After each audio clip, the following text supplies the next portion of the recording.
Welcome to Tenor Tech, where I solve the problems you didn't even know you had. You start by locking flavor into the main ingredient so the rest supports it. Trim and score the protein, then marinate for 20-30 minutes in soy, citrus, and grated ginger. This balances salt, acid, and aroma. Meanwhile, season rice with a pinch of salt and a splash of coconut milk to add richness. Cook to just under done so you can finish it later. Once done with prep, lay out plates and mise en place to keep timing precise and avoid overcooking. You now focus on technique to create contrast. Heat a heavy pan until smoking, pat protein dry, and sear 1-2 minutes per side to create a deep Maillard crust. That crust equals flavor.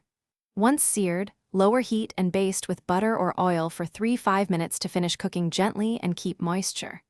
Plate by placing slightly warm rice first, then protein at an angle, add pickled vegetables for brightness, and finish with a spoon of reduced marinade for a coherent. You finish by refining balance and texture to reach 3-star level. Taste sauce and adjust with a splash of citrus for brightness or a pinch of soy for depth. This is where the dish finds harmony. Add one textural element like toasted macadamia or fried shallots for contrast, and arrange components so each bite has rice, protein, and veg. If something goes wrong, say the protein is overcooked. Slice thin and serve with warm sauce to reintroduce moisture and Thanks for watching. Subscribe to keep your life in tune.